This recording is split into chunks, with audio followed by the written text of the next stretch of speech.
Fala pessoal, bom dia, como é que vocês estão? Boa tarde, né? Ou boa noite. Eu sei que tem alunos que assistem a aula de noite também aí. E aí, deu para dar uma relaxada, uma respirada nessa semaninha aí? Acredito que sim, né, turma? Agora a gente vai voltar aí, terceiro bimestre, quarto bimestre, encerrar aí esse ano, né? Vamos ver.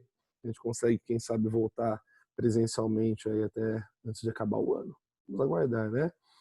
Mas espero que vocês estejam bem, que vocês estejam se cuidando, tá bom, turma? E nessa aula aí de retomada, após essa semaninha de descanso, eu queria discutir com vocês o tema que foi discipulado, tá? Que é um tema muito bacana, um tema assim extremamente atual, tá bom? Eu vi algumas citações muito boas, tá, de vocês e eu queria debater um pouquinho esse assunto, tá? Porque eu vejo que é um tema que pode divergir outros temas, tá bom? Em cima disso. Então ele meio que é um tema que a gente fala assim abrangente, né? Um tema mais aberto que permite que você use como referência para outros assuntos, tá? Então deixa eu abrir aqui com vocês, aqui, tá? O tema então ele era a credibilidade científica no Brasil atual. Bom, de cara assim você já vê que é um tema mais do que atual, ainda mais nesse contexto da pandemia. Que envolve a questão científica, tá bom? A credibilidade que a gente fala é a questão do acreditar ou não na ciência, tá? Mas vamos ver os textos motivadores primeiro, e aí eu argumento um pouquinho e falo sobre isso com vocês, tá? Então, olha só. Primeiro texto aqui, apoio à atividade científica, tá bom? Pesquisa feita pelo Instituto Datafolha mostra que 88% dos habitantes do estado de São Paulo consideram muito importante o investimento em ciências e tecnologias. E 86% acham que o governo deve financiar a pesquisa científica, mesmo que ela não traga benefícios imediatos. Ou seja, a grande maioria, certo? Por exemplo, no caso aqui do estado de São Paulo, que é um dos principais estados, né? A gente tem a USP como grande referência aí, mundial no centro da pesquisa, diga-se de passagem. A USP ela tem uma força muito grande na pesquisa científica, tanto é que a gente teve uma notícia recente aí de um avanço muito grande, né, numa possível cura para a AIDS, e quem lidera isso é justamente a USP, tá? E seria assim, nossa, um dos maiores feitos para a humanidade se a USP conseguisse fazer isso, né? Pelo que eu vi lá, são testes que foram feitos com algumas pessoas, e após esse tratamento, passou-se acho que mais de um ano e o vírus não se manifestou, tá? Então, pode ser realmente uma possível cura aí, né? Ok. Então a gente vê que tem uma possibilidade, uma visão assim de que a ciência tem que ser investida, tem que ter ajuda, né, para o avanço científico. Ok. A profissão de cientista é a terceira mais admirada, perdendo apenas para a de professor e a de médico. Olha que engraçado, né? Admiram-se tanto professor e médico, só que a gente tem uma certa discrepância aí, né, em questão salarial envolvendo médico e professor, tá? Engraçado, né? Enfim. 77% dos entrevistados, porém, não souberam dizer o nome de nenhuma instituição de pesquisa, nem sequer de universidade. O descompasso entre o interesse e a dificuldade de apontar o nome de uma instituição não é uma novidade em estudos sobre a percepção pública da ciência. Observe Luísa Massarini, pesquisadora da Fundação Oswaldo Cruz, que já realizou diversos estudos desse tipo.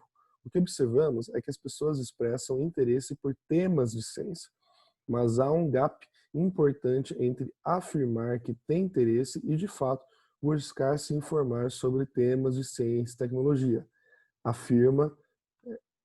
Ela afirma, né? Na avaliação da pesquisadora, ter uma população que interessa por ciência é um passo importante, mas há muito mais a fazer. A começar por uma noção mais concreta e realista do que é ciência. Quem faz ciência, onde se faz ciências e qual a associação entre ciência e sociedade, tá bom? Então aqui é uma matéria de 2015, né, da atividade científica da revista Pesquise FAPESP, né, de São Paulo. Bom, pessoal, então aqui ele traz um conceito sobre a visão do que é ciência em prol, né, da população, governamental. E assim, é muito interessante isso, porque as pessoas de fato não sabem muito bem o que é ciência. Quando você fala em ciência, a galera já pensa assim, ciências, cara, aquelas matérias de corpo humano, sabe, de coisas que envolvem aí o espaço, eles já começam a atrelar as ciências, a disciplina, ciências que a gente tem no ensino fundamental, depois a biologia, né, e, enfim. E na verdade não é isso. Tá? Quando a gente fala em ciência, a gente fala em pesquisa, a pesquisa acadêmica, no caso que é retratada aqui, é uma pesquisa que abrange todas as disciplinas. Eu já tive, pessoal, o meu momento como pesquisador. Tá? Uma pessoa que tem mestrado, doutorado e uma graduação tem esse momento de pesquisa no meu campo universitário e eu ainda faço a pesquisa. Claro que eu não me um cientista, porque eu não escrevo artigos, não publico artigos científicos, mas eu ainda trabalho, de certa forma, com a pesquisa. Né? Eu estou fazendo pós-graduação agora e está me exigindo novamente a retomada mais enfática da pesquisa. Então, a ciência, ela abrange isso. Então, se eu estiver numa universidade, eu ali fazendo uma pesquisa sobre literatura, escrevendo um artigo, eu também sou um cientista, entendeu? O cientista, ele é isso. Ele é uma pessoa que está atrelada na pesquisa, na produção de conteúdo científico, né, embasado em dados, fatos e tudo mais, ok? E isso é muito interessante. As pessoas não têm essa noção, elas acham que ciência é um cara peso de jalequinho branco que está lidando ali com aspectos químicos e tudo mais, como eu já falei. E a ciência é muito mais que isso, tá? Ela é fundamental. E a gente tem aí grandes universidades, a gente tem revistas gratuitas que você pode ir lá acessar os artigos científicos e estudar e aprofundar. Isso é uma coisa que as pessoas não têm. Então, você tem um interesse pela ciência, mas de fato você vai lá atrás do conteúdo científico, você vai ler, entendeu? Então você vê um dado aí, de acordo com pesquisa tal, esses os dados, aí você vai lá e lê o artigo. Eu acho que é isso que ele está querendo mais buscar aqui, ok? Vamos para o texto 2. Ciência perde credibilidade com fake news, diz especialista. A médica do Instituto de Ensino e Pesquisa Hospital israelita Albert Einstein, Ana Carla Goldenberg, disse que a ciência perde credibilidade com a divulgação de fake news. Para ela, a divulgação de notícias falsas na área é ainda mais grave, porque há um descrédito geral no potencial de ajuda e de desenvolvimento que a ciência traz para a população. Para a médica, a rapidez com as notícias se espalham pelas redes sociais. É positiva. No entanto, uma notícia falsa também circula em velocidade espantosa. Bom, esse aqui eu acho que é o maior mal, né, pessoal? Eu já falei com vocês sobre isso, do século XXI aí, que é as fake news. Ao mesmo tempo que a gente teve a tecnologia como maior evolução, maior avanço do século XXI para a humanidade, até então, a gente tem as fake news como grande mal, né? Hoje a gente vive uma conturbação, a gente vive até uma votação no governo aí para impor uma legislação mais rigorosa em relação a fake news. A gente vê como isso politicamente atrapalha e interfere, né? Porque a política utiliza dessa ferramenta para distorcer informações, para afetar a ciência, né? E aí a gente atrela aqui a outro tema, que como eu falei no começo do vídeo, que a gente pode atrelar em relação a esse aqui, fake news, negacionismo científico, né? Negacionismo histórico também. Então são outros temáticos que a gente dá para vincular, que atrela a isso aqui também. Tá bom, pessoal? A gente vê aí escândalos envolvendo recentemente, né, as fake news, envolvendo grandes índoles do governo atual, né, grande parte aí de deputados, enfim. Percebam como que isso é importante. Por quê, pessoal? Porque, como eu disse agora há pouco, as pessoas não têm a pesquisa. Então você vê uma notícia ali, um fly, alguma coisa, a galera não vai atrás, sabe? Não vai pesquisar se aquilo é uma informação verdadeira, se não está distorcido, ou ler o artigo na íntegra que fala aquilo. Então, as pessoas fazem esse pré-julgamento e isso é mortal para a ciência, tá? Isso é assim, crucial para a negação, tá? Texto 3. Um terço dos brasileiros desconfia da ciência.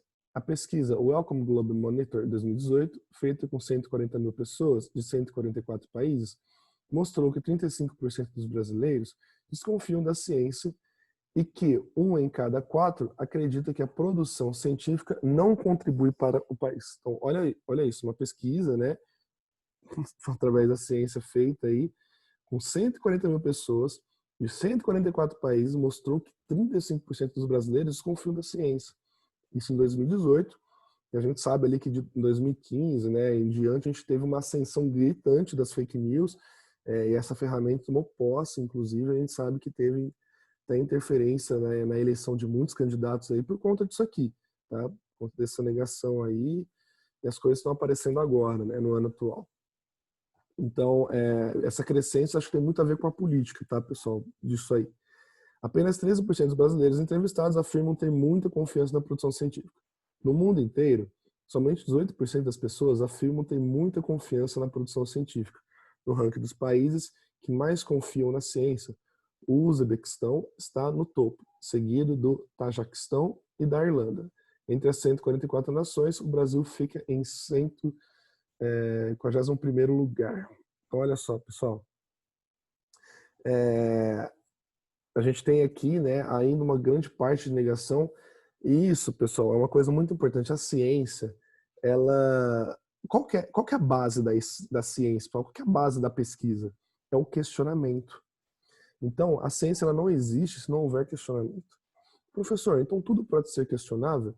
De fato, a ciência ela permite que você questione. O que acontece? Por exemplo, vamos pegar um tema aí que gera umas polêmicas. Aquecimento global. A gente tem lá a pesquisa no qual atrela que o aquecimento global ele está relacionado a ações humanas. Como é que é feito isso? Vários cientistas elaboram pesquisas sobre esse assunto e eles chegam à conclusão e eles questionam. O aquecimento global, será que é feito mesmo pela ação do homem? Então eles vão investigando. Então a gente tem vários cientistas do mundo todo e aí a maioria apresenta a informação, de acordo com sua pesquisa, de que sim, é em função das ações humanas das últimas décadas que a gente tem esse aquecimento global. Então você tem uma porcentagem maior em relação a essa afirmação. Mas, em momento algum, concretiza que isso é verdade. Então a base é essa, olha só, de 10 cientistas, 9 afirmaram que o aquecimento global é por ação humana. Então a gente pode ter como referência isso como verdade. Vocês entenderam? Só que nada impede de termos ali 1, 2 ou 3 cientistas que contestam isso e que trazem uma outra linha científica.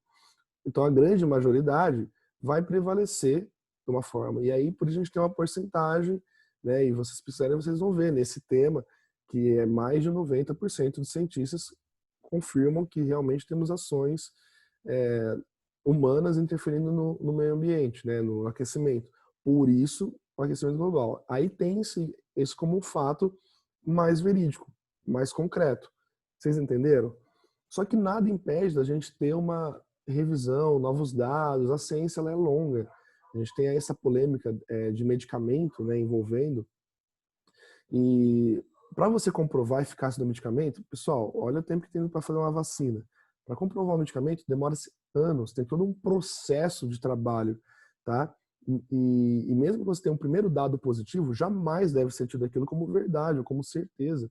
Tem que ser vários testes, várias funções, e é o que o mundo está fazendo. Então, assim, esse imediatismo também é uma coisa que tem atrapalhado demais a ciência, ok? Tem que tomar muito cuidado com isso. Então, acho que muito dessa negação se atrela-se a essa questão aí do imediatismo, enfim, né? Acho que vocês conseguiram entender. Texto 4. Frequência com que jovens buscam ou recebem informações sobre ciência e tecnologia. Frequentemente, 26%, 50% de vez em quando, 24% nunca ou quase nunca, né? E 0% nenhum. Então, olha só, pessoal, esse gráfico aqui mostra o quê? A gente tem aí 50% de vez em quando. E quando ele fala que jovens, provavelmente ele se atrela à classe estudante, né? Onde você mais tem que atrelar isso. Então, no fim do meu ensino médio e na universidade, foi onde eu caí muito nesse meio, né? E eu estava aqui no grupo frequentemente. E depois eu tive uma queda disso, que é natural por conta do mercado de trabalho, mas eu ainda tenho uma base científica, eu ainda trabalho com a pesquisa, bem menos frequente, até por conta da profissão, do trabalho, do dia a dia. Mas olha só como a gente tinha que ter esse gráfico maior, porque o grupo jovem é o grupo destinado a isso, em grande base, a lidar com a ciência. Então é buscar informação, é você buscar como base, às vezes não nenhuma notícia, mas ir lá no artigo, uma notícia que você viu aí no jornal, e ele cita tal artigo, pega e vai lá no artigo e leia o artigo na íntegra para você construir a sua base, ou levá-lo a um outro artigo e aprofundar-se mais naquele tema. É o que nós mais precisamos hoje em dia, pessoal, para enfrentar tudo isso, essa negação da ciência. E isso aqui é crucial, galera, porque em situações como a gente está vendo atualmente, a gente precisa muito da ciência.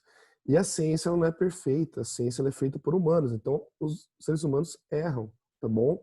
Vou dar um exemplo para vocês. A gente tem a Organização Mundial da Saúde, que é grande referência mundial aí em relação a isso. Ela comete equívocos, ela divulga dados incertos, mas a ciência ela é isso.